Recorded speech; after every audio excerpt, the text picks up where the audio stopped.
నమస్కారం, welcome to I dream. ధర్మ మార్గం కార్యక్రమానికి స్వాగతం. నేను మీ విజిత.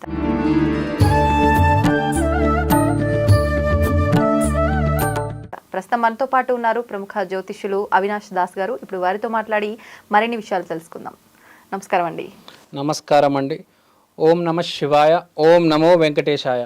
అవినాష్ గారు, మనం వింటూ ఉంటాం చాలా వరకు నిత్యం కూడా ఎవరో ఒకరి మాటల్లో ఏంటంటే అస్సలు వీళ్ళకైతే అసలు టైం ఏం బాగాలేదు, ఎక్కడ చూసినా ఆరోగ్యపరంగా అయినా సరే ఆర్థిక పరంగా అయినా సరే ఎప్పుడు ఏదో ఒక రకంగా అనుకూల పరిస్థితులు లేకుండా ఇబ్బందులు పడుతున్నారు అని చెప్పి ఇటువంటి సిచ్యువేషన్స్ ఫేస్ చేసే వాళ్ళకి అంటే భగవంతుడి అనుగ్రహం లేదు అని చెప్పొచ్చు అంటారా?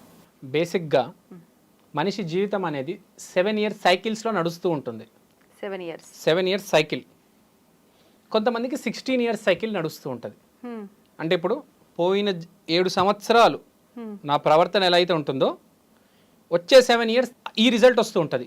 పోయిన 7 సంవత్సరాల రిజల్ట్ ఇప్పుడు ఈ 7 సంవత్సరాలు వస్తూ ఉంటుంది. మొదటి 7 సంవత్సరాల ఇప్పుడు 1 నుంచి 7 years ఉంటుందా, ఆ 7 నుంచి 15 ఇప్పుడు 20 నుంచి 27 సంవత్సరాలు 22 ఇప్పుడు 21 నుంచి 28 వరకు నా ప్రవర్తన ఎలా అయితే ఉందో దాని రిజల్ట్ 28 నుంచి 35 వరకు వస్తూ ఉంటుంది. బేసిక్గా మళ్ళీ జన్మలో ఈ జన్మలోనే ఈ జన్మ చెప్తున్నా, పూర్వ జన్మది కూడా ఉంటుంది. సో ఇప్పుడు పాయింట్ ఏంటంటే ఇప్పుడు మీ చెడు కర్మలు ఉన్నాయండి, చెడు కర్మలు చేశారు కొంతకాలం వరకు, మీ టైం బాగుంది. యాక్చువల్గా మనం చూస్తూ ఉంటాం చాలా మంది చెడ్డోళ్ళు ఉంటారు, టైం బాగా నడుస్తూ ఉంటుంది, చెడు మీద చెడు చేస్తూ ఉంటారు, ఇబ్బంది మీద ఇబ్బంది పెడుతూ ఉంటారు, ఇష్టం వచ్చినట్టు ప్రవర్తిస్తూ ఉంటారు.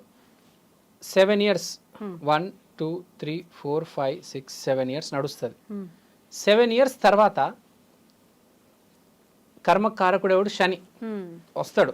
ఆహా 7 years బానే నీకు మంచి టైం ఇచ్చాడు దేవుడు, నువ్వు 7 years ఇష్టం వచ్చినట్టు ప్రవర్తించావు, నువ్వు మంచిగా ప్రవర్తించుంటే నేను వచ్చేటవాడిని కాదు, నువ్వు ఇష్టం వచ్చినట్టు ప్రవర్తిస్తావు, ఇబ్బంది పెట్టావు, స్కాములు చేసావు, జనాలను ఏడిపించావు, కొట్టావు, డబ్బులు లాక్కున్నావు, ఇప్పుడు నేను ఏడిపిస్తాను, నేను 7 సంవత్సరాలు నేను పిచ్చిగా ఏడిపిస్తాను, ఆట ఆడుకుంటాను నీతో. వాడిని ఆడు కాలిరికి కొట్టావు కదా, ఈసారి నేను నీకు కాలిరికి కొడతా, నీకు యాక్సిడెంట్ చేయిస్తా అని అనుకుంటూ ఉంటాం. యాక్సిడెంట్ ఎందుకు అవుతుందని, నీ వల్ల వాడు డిప్రెషన్లోకి వెళ్ళిపోయాడు, సూసైడ్ దాకా వెళ్ళిపోయాడు, ఇప్పుడు నీకు యాంగ్జైటీ ఇస్తా, నీకు డిప్రెషన్ ఇస్తా. కానీ నీ పరిస్థితి ఏంటి? నువ్వేమో మారిపోయి ఉన్నావు, నువ్వు మారిపోయి ఉన్నావు, చెడు కర్మలు మొత్తం చేసేసి కరెక్ట్ టైం చేంజ్ అయ్యే దగ్గర నువ్వు మారిపోయావు, మంచోడుగా మారిపోయావు. నేను చేసినంత తప్పు అని గమనించి నువ్వు మారిపోయావు. అంటే 21 ఏట నుంచి 28 ఏట వరకు చెడు చేసావు, 29 ఏట నీకు బ్యాడ్ అనేది స్టార్ట్ అయింది, కానీ నువ్వేమో మారిపోయి ఉన్నావు, మంచోడుగా మారిపోయావు, రియలైజ్ అయ్యావు. రియలైజ్ అయ్యి ఏం చేసావు? కొంతమందికి ఎవరైనా హట్ చేసే వాళ్ళందరికీ ఫోన్ చేసి కలిసి సారీ చెప్పావు. కానీ శని ఊరుకోడు కదా, కర్మకారక. అతను అంటాడు, నేను నీకు డిప్రెషన్ ఇచ్చి తీరుతా, నేను నీ కాలు కొడతా, నేను నీ డబ్బులు పోయేటట్టు చేస్తా, నీకు మెసేజ్ వస్తుంది, నువ్వు నొక్కుతావు, ఓటీపీ అయిపోయింది, డబ్బులు ఎగిరిపోతాయి, నీకు బార్కోడ్ వస్తుంది, నీకు స్కామ్ చేస్తావు, నీ డబ్బులు 25 లక్షలు మొత్తం అకౌంట్లో అంతా మొత్తం ఫినిష్. చాలా చూస్తున్నాం ఇలాంటివి. ఊరికే జరగవు, నువ్వు ఎప్పుడో చేసావు, ఇప్పుడు నేను నీకు చేస్తా, చూస్తా నువ్వు ఎట్లా, నువ్వు ఏం చేస్తావు. వాడేమంటాడు, సార్ నేను మారిపోయాను సార్, ఆ టెంపర్ సినిమాలో ఎన్టీఆర్ ఉంటాడు కదా, సార్ నేను మారిపోయాను సార్, నిజంగా ప్రామిస్ సార్ నేను మారిపోయాను సార్, ఇప్పుడు ఎవరిని కొట్టట్లేదు, ఎవరిని తిట్టట్లేదు, మనిషి అంటేనే మార్పు, మారేవాడే మనిషి. ఈ నిజంగా మారిపోయాడు ఎన్టీఆర్ లాగా, కానీ ముందని కర్మలని ఎలా ఉన్నాయి, దాని ఫలితం తప్పదుగా, దాని ఫలితం తప్పదు. కానీ మనిషి మారాడు, యాక్చువల్గా మారలేదు, అలానే ఉన్నాడు, మళ్ళీ కంటిన్యూ అవుతున్నాడు అంటే ఒక బ్యాడ్ రిజల్ట్స్ ఇస్తున్నారంటే అర్థం ఉంది. ఇంకా అదే మార్గంలో ఉన్నాడు వీడు, అదే డ్రైనేజ్లో ఉన్నాడు, ఈయన కొడదాం ఈసారి పిచ్చ కొట్టరు కొడదాం అని అనుకుంటే ఒక అర్థం ఉంది. కొట్టరని కూడా ఎందుకు, వీడు మారతాడని. కానీ వీడు ఇక్కడ ఏంది మారిపోయి ఉన్నాడు నిజంగా.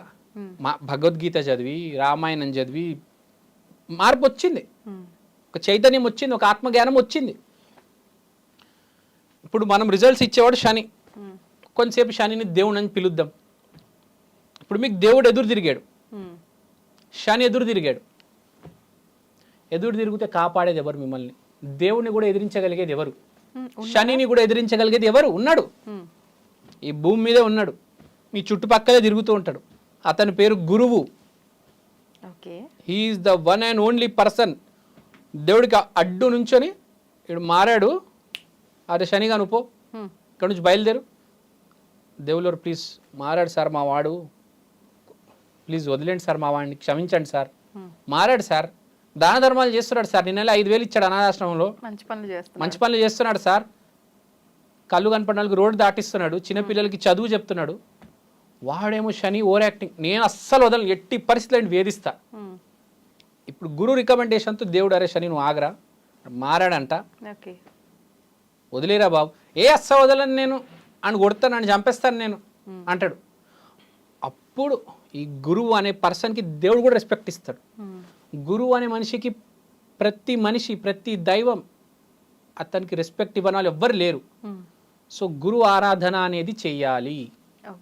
ఎప్పుడైతే మనకు బ్యాడ్ టైం స్టార్ట్ అయిందో, కండిషన్స్ తెలుసు కదా, నువ్వు మంచి మార్గంలో ఉన్నావు కానీ నీకు బ్యాడ్ టైం స్టార్ట్ అయింది, గురువు కాలు పట్టుకోవాలి. మీ గురువు కాలు పట్టుకోవాలి. గురువు అంటే దత్తాత్రేయ, గానుగాపురం వెళ్ళి దత్తాత్రేయ కాలు పట్టుకోవాలి. లేకపోతే నీకు తెలిసిన ఒక గురువు దగ్గరికి వెళ్ళి అతని కాలు పట్టుకోవాలి. దత్తాత్రేయ స్తోత్రం చేయాలి, దత్తస్తవం చేయాలి. దత్తాత్రేయ, దక్షిణామూర్తి, రాఘవేంద్ర స్వామి వీళ్ళందరూ గురు స్వరూపాలే. సాయిబాబా వీళ్ళని నిరంతరంగా పట్టుకోవాలి. ఎదురీత ఇంకా వాడు ఎదురీత కొడుతున్నాడు ఇప్పుడు, అంతే కదా, ఆడేం మునిగిపోట్లా, ఆడు మంచి మార్గంలో ఉన్నాడు, ఎదురీత కొడుతున్నాడు. కానీ ఎదురీత ఈజీ కాదు, సహాయం చేయాలి కదా. ఒక లైఫ్ జాకెట్ వేయాలి, లేకపోతే ఒక బోట్లో వెళ్ళాలి. నువ్వు ఈదుకుంటూ వెళ్తావంటే ఎంతసేపు వెళ్తావు? ఒక బోట్ ఉంటే, ఒక బోట్ అంటే ఒక మనిషి సాయం చేశాడు కదా, అతనే గురువు. ఎంత పెద్ద కష్టం వచ్చినా, దేవుణ్ణైనా శనినైనా ఎవరినైనా ఎదిరించడానికి గురువు అనేవాడు ఒకడు ఉన్నాడు. గురువుని రెస్పెక్ట్ ఇవ్వండి. ఇంకోటి, గురువు అంటేనే రెస్పెక్ట్, వేరే మనిషికి కూడా రెస్పెక్ట్ ఇవ్వండి. ఎవరినైతే నువ్వు హేళన చేసావు వాళ్ళందరికీ ఫోన్ చేసి రెస్పెక్ట్ ఇవ్వు, గౌరవం ఇవ్వు. నేను చేసింది తప్పు, నన్ను క్షమించు అని అడుగు. ఎవరైతే కాలు కొట్టా వెళ్ళి వాళ్ళు కాలు పట్టుకో. Do whatever you can. గురు మార్గంలో వెళ్ళు. అలా వెళ్తే, ఎదురీత చేస్తే సక్సెస్ వస్తుంది. బ్యాడ్ టైం అనేది మొత్తానికి వెళ్ళిపోదు అని చెప్పను, కానీ 90% వరకు తొలగిపోతుంది బ్యాడ్ టైం అనేది. సో గురువు మార్గం పట్టుకో ఎప్పుడైనా. ఇండియాలో అందరికన్నా గొప్ప వాళ్ళు మీరు చూసుకోండి, వివేకానంద గురువు ఉన్నారు, అందరికీ గురువులు ఉన్నారు. గురువు లేని వాళ్ళు ఎంత గొప్పవాడైనా వాడు గురువు ఉంటారు. నరేంద్ర మోడీ గారు గురువు ఉన్నారు. ప్రతి మనిషికి గురువు ఉండాలి. అంటే ఇప్పుడు మనం చేసిన పాపపుణ్యాల ఫలితమే మనం అనుభవించే ఇబ్బందులైనా ఏదైనా కదా, మరి ఇప్పుడు గురువు సేవ చేసుకున్నంత మాత్రాన ఇవన్నీ తొలగిపోతాయా? నేను అదే చెప్పాను, అనుభవించాల్సిందే కదా. నేను అదే చెప్తున్నాను. మీరు మారినారు, వాడు డబ్బులు లాగేసుకున్నారు. ఇప్పుడు డబ్బులు పోయే లోపల నువ్వు డబ్బులు దానం చేసావు అనుకో, చాలా చేంజ్ ఉంటుంది, చాలా డిఫరెన్స్ ఉంటుంది. 5 లక్షలు పోవాలి, నువ్వు 50,000 డొనేట్ చేసావు, ఆగిపోతాయి. ఆ డ్యామేజ్ అంతా ఆగిపోతుంది. మిగతా 4.5 లక్షలు మీకు మిగిలిపోతాయి కదా. నువ్వు అదే చెడు మార్గంలో ఉంటే 5 లక్షలకి 5 లక్షలు పోతాయి, 5 50 పోతాయి. కానీ నువ్వు మారావంటే మినిమం డ్యామేజ్ అయితే ఉంటుందండి, ఒక 10% 30% ఉంటుంది. ప్రభావం అయితే ఉంటుంది కానీ మొత్తం బయట పడలేము, బట్ ఎంతో కొంత చాలా వరకు సేవ్ అవుతారు. ఎవడైతే మంచి మార్గంలో వెళ్తాడో అతనికి ప్రొటెక్షన్ అనేది ఉంటుంది. అతని గురువు కాపాడతాడు, దేవుడు కాపాడతాడు. అది పాయింట్. సో ఎప్పుడైనా జీవితంలో అసలు గురువుని పట్టుకొని ఉండండి. గురువు అంటే ఏం లేదు, రెస్పెక్ట్, టాలెంట్ కాదు, కష్టం కాదు, జస్ట్ రెస్పెక్ట్. అది ఒక్కటి పట్టుకొని ఉంటే చాలు, సక్సెస్. సో బేసిక్గా ఇది, గురువు కాలు పట్టుకొని ఉండండి. బ్యాడ్ టైం కూడా దాటవచ్చు. మనిషి జీవితంలో కష్టకాలం, ఆ గొడ్డు కాలం అదే ఉంటుంది, కింద మీద అయిపోతుంటారు, అర్థం కాదు, దాన్ని కూడా దాటవచ్చు. తెలియక చాలా మంది ఇబ్బంది పడుతుంటారు. సో గురువు కాలు పట్టుకోండి, అంత బాగుంటుంది. ధన్యవాదాలండి. ధన్యవాదాలండి. Thank you. శ్రీమాత్రే నమః.